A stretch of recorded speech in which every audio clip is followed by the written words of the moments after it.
is going on, y'all? Faiz Sports Talk back at it with another video talking, of course, a little NFL and continuing my player outlook series for the Chicago Bears major players. And I've got probably the most anticipated player in the entire series in today's video, if you can tell by the title. It is Khalil Mack, the best player on the Chicago Bears. So we're going to get into all of that with Khalil Mack and looking at his player outlook for the 2020 NFL season. Before I get into that, if you're new to the channel, make sure to go ahead and subscribe. Make sure to go ahead and follow me on my social media accounts.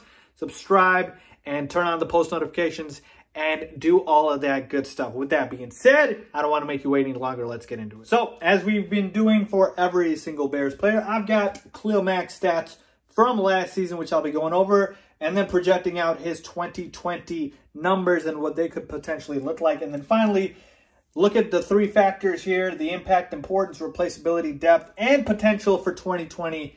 Give that on a scale of 1 to 10 a number, and then finally give a number total at the end, which is going to be, of course, out of 30. So, with that being said, let's take a look at his numbers last year.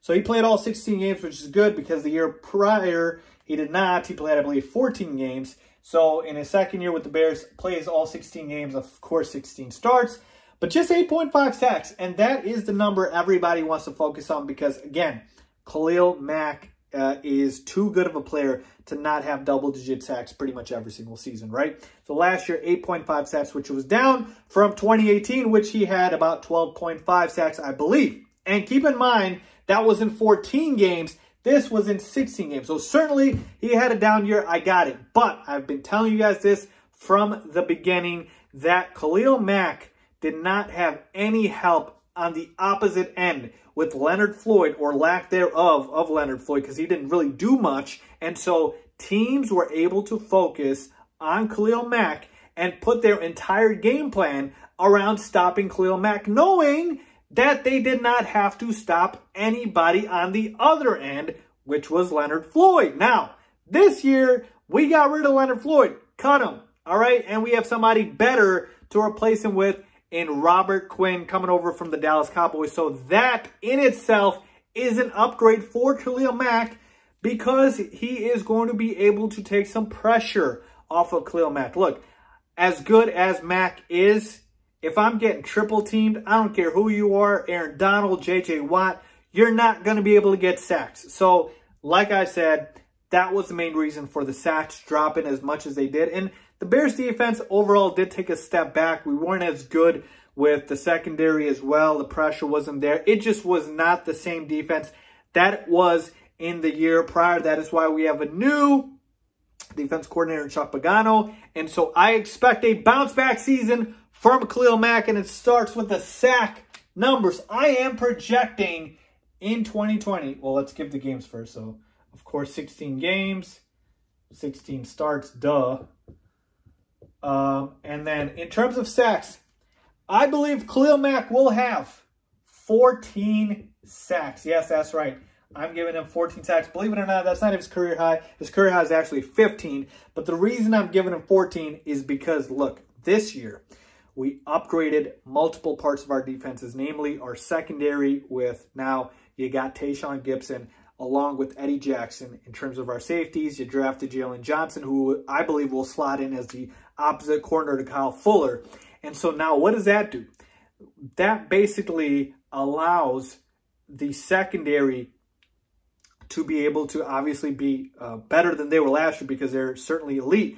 But the more pressure that Khalil Mack and the Bears will be able to get, the more interceptions the secondary will get. So it's just going to generate a total effect on the entire defense, but more so for Khalil Mack, the sack numbers are going up because, like I told you, we got Robert Quinn now. And so he's going to command a lot of attention. And one of my bold predictions this year, folks, was Khalil Mack and Robert Quinn are combining for 25 plus sacks, or I should say 25 or more sacks. And so for that to happen, obviously, I'm going to need some good sack numbers. And so last year, remember, Khalil Mack, 12.5 sacks, but just in 14 games. So give him another sack for the other 2 additional games he missed. You're at 14.5. So my 14 doesn't seem so wild when you look at it like that. I expect a bounce back season for Khalil Mack. 14 sacks, 50 combined tackles, So just a slight improvement on that. Not too much more. 5 forced fumble last year. Let me give him another one because, like I said, I do believe the pressure will help. And then 1 fumble return, I'll keep it there. You could have 2, but I'm not going to increase it that much. So there you have it with the numbers.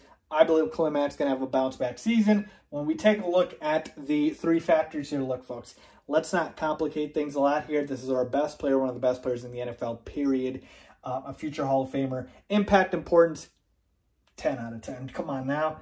When Khalil Mack's at his best, come on. How important is he to this Bears team? He's everything. Replaceability, depth, you can't replace Khalil Mack.